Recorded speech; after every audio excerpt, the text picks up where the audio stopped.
Assalamualaikum warahmatullahi wabarakatuh. Selamat siang semuanya. Kami dari kelompok 6 ingin mempresentasikan final project case-based mata kuliah etika dan profesi yang berjudul analisis legalitas penggunaan data pelanggan pada perusahaan jasa digital studi kasus PT Inovasi Layanan Digital. Boleh di next. Sebelum kita masuk ke intinya, izinkan kami untuk memperkenalkan diri terlebih dahulu. Perkenalkan, saya Latan Zakwar Fadila dengan NIM akhir 004. Saya Benita Aryani dengan NIM akhir 2023. Saya Zulfikar Hasan dengan NIM akhir 016. Oke, saya Festival dengan NIM belakang 022. Saya Abiyunafa Putra Gavinta dengan NIM akhir 017. Oke, boleh di next. Oke, setelah tadi kita sudah perkenalan diri, kita masuk di bagian pertama dari final case base yang kita buat, yaitu ada di latar belakang kasus PT Inovasi Layanan Digital itu sendiri, yang dimana perusahaan ini tuh mengalami dilema etika saat divisi pemasaran itu meminta akses penuh terhadap data pelanggan tanpa prosedur yang jelas. Nah, konflik utama itu tuh muncul karena alasan efisiensi strategi bisnis mereka dengan hak privasi pelanggan serta kepaduan terhadap regulasi dari organisasi itu sendiri. Boleh di next.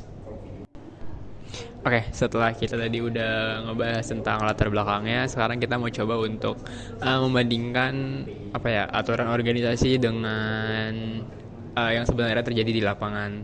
Kalau untuk dari aturan organisasi itu sebenarnya yang pertama tuh datanya harus digunakan dengan sesuai tujuan ya, harus ada prosedur jelas ya. Tapi kalau di lapangan tuh kayak divisi marketingnya tuh minta data untuk campaigns baru yang melebihi tujuan dari yang original. Jadi ibarat tuh kayak divisi marketing tuh menambahkan scope yang nggak sesuai dengan kebijakan dari organisasi tersebut. Lalu yang kedua ada penggunaan data untuk promosi wajib mendapatkan data dari pelanggan. Jadi mendapatkan izin dari pelanggan. Jadi kalau sesuai dengan kebijakannya itu data tuh harus sepersetujuan dari customer atau dari pelanggan.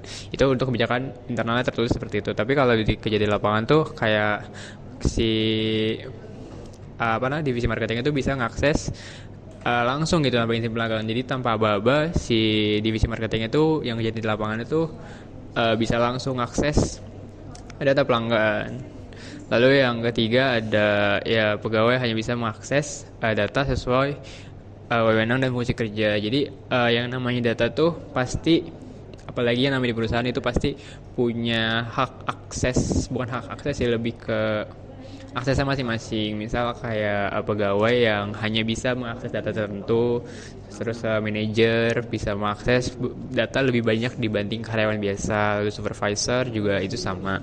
Nah, berdasarkan aturan organisasi tersebut bisa disimpulkan bahwa data pun punya batasan-batasan atau limitasi dalam hak akses gitu. Jadi nggak bisa yang kayak sembarangan diakses oleh role atau user tanpa si user itu punya hak akses ya gitu. Tapi berdasarkan kejadian di lapangan tuh divisi marketing itu minta seluruh data gitu. Padahal seharusnya divisi marketing tuh hanya meminta data-data yang memang diperlukan untuk mereka mungkin bekerja atau untuk campaign atau untuk mempromosikan. Terus kalau untuk masalah penarikan data ini yang terakhir, penarikan data itu juga harus resmi, yang dimana itu nggak bisa yang kayak non formal ya, atau kayak minta via, sebenarnya minta via WA nggak masalah, cuman kalau misalnya minta non formal dan nggak dipakai cap oleh di organisasi itu bisa dibilang nggak legal ya. Bukan nggak legal sih, maksudnya kayak kurang formal aja, dan di kebijakan tertulis dari perusahaan tadi itu tidak disarankan gitu. Lalu ada di fakta lapangan. Di fakta lapangannya itu nah yang tadi saya udah paparkan, si divisi marketing itu mintanya secara informal gitu, kayak bagi dong datanya buat ini. Padahal kalau misalnya kita meminta data untuk campaigns atau plan tertentu, itu perlu melakukan segelintir prosedural yang tertulis di kebijakan organisasi. Seperti itu. Boleh di next.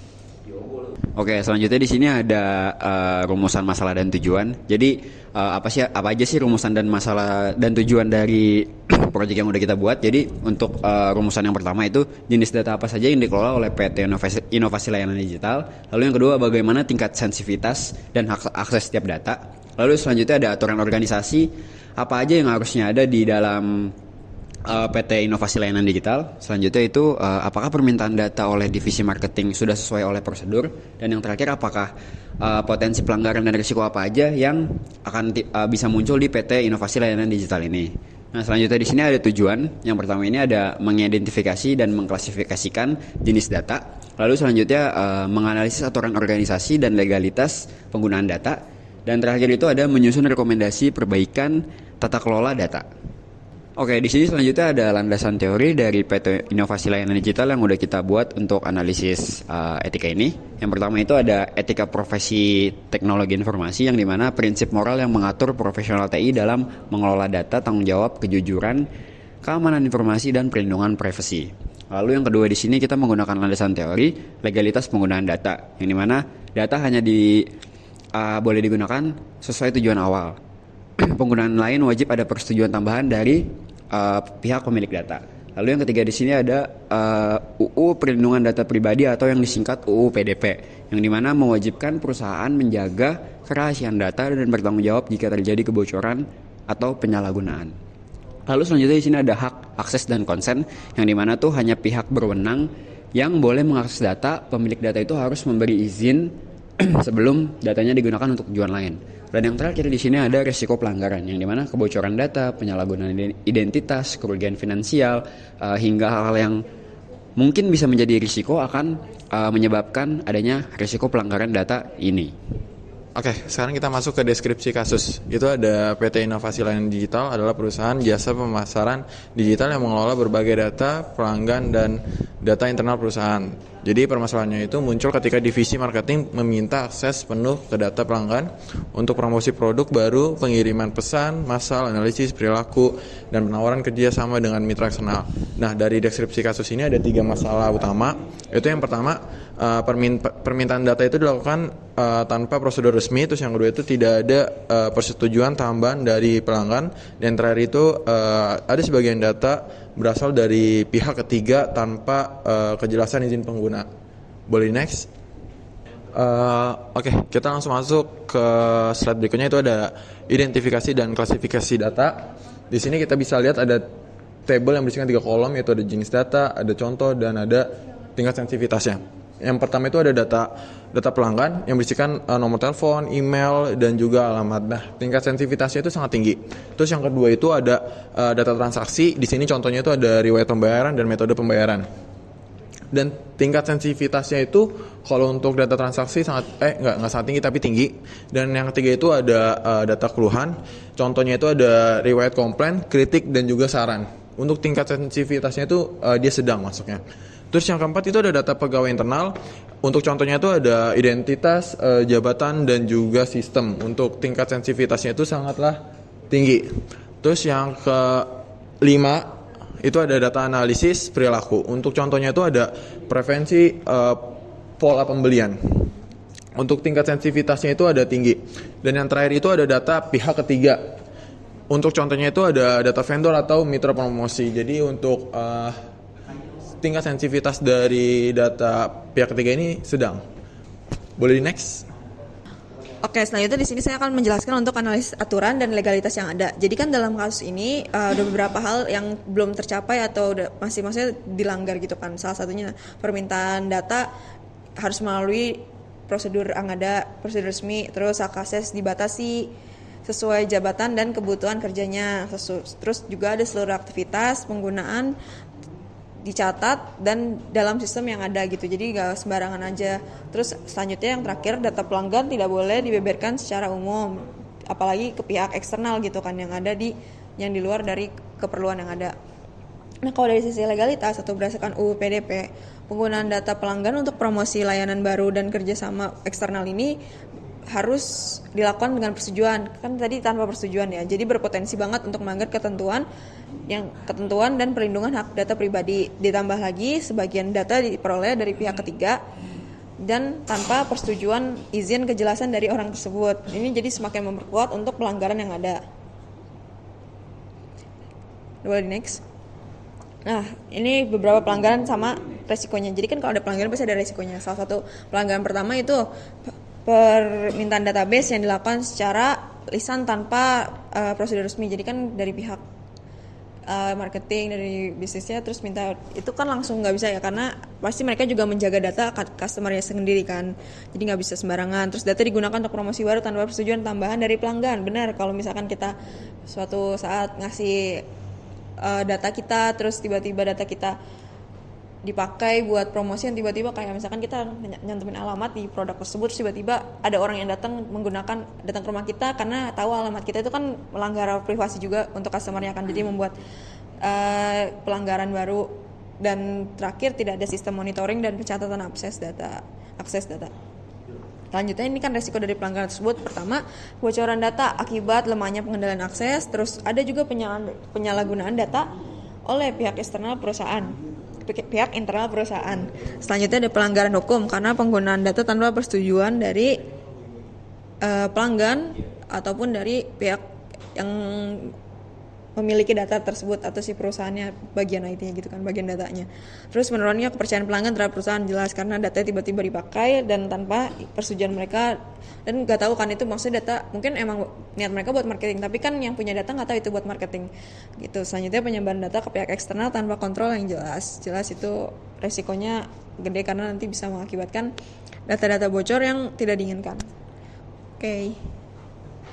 Baik, selanjutnya ada evaluasi, di mana secara keseluruhan tindakan penggunaan data di PT Inovasi Layanan Digital belum sesuai dengan aturan organisasi, etika profesi, maupun regulasi perlindungan data pribadi. Ketidaksesuaian yang ditemukan yang pertama yaitu tidak adanya persetujuan pelanggan untuk penggunaan data di luar tujuan awal. Yang kedua, permintaan data hanya dilakukan secara lisan tanpa dokumen resmi.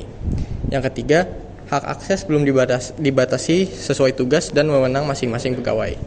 Dan yang keempat, yaitu tidak ada monitoring atau pencatatan penggunaan data pelanggan.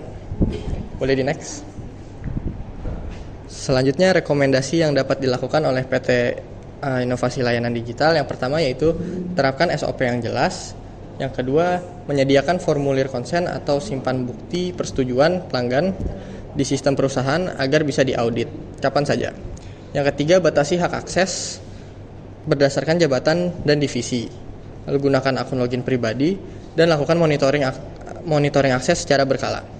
Yang terakhir yaitu perbarui kebijakan internal sesuai regulasi terbaru, adakan pelatihan, dan tetapkan sanksi yang jelas bagi yang melanggar. Baik, boleh di next. Oke, jadi itu semuanya tadi udah kita sampaikan. Selanjutnya adalah kita mau coba menyimpulkan apa saja yang sudah kita paparkan dari bagian-bagian tadi.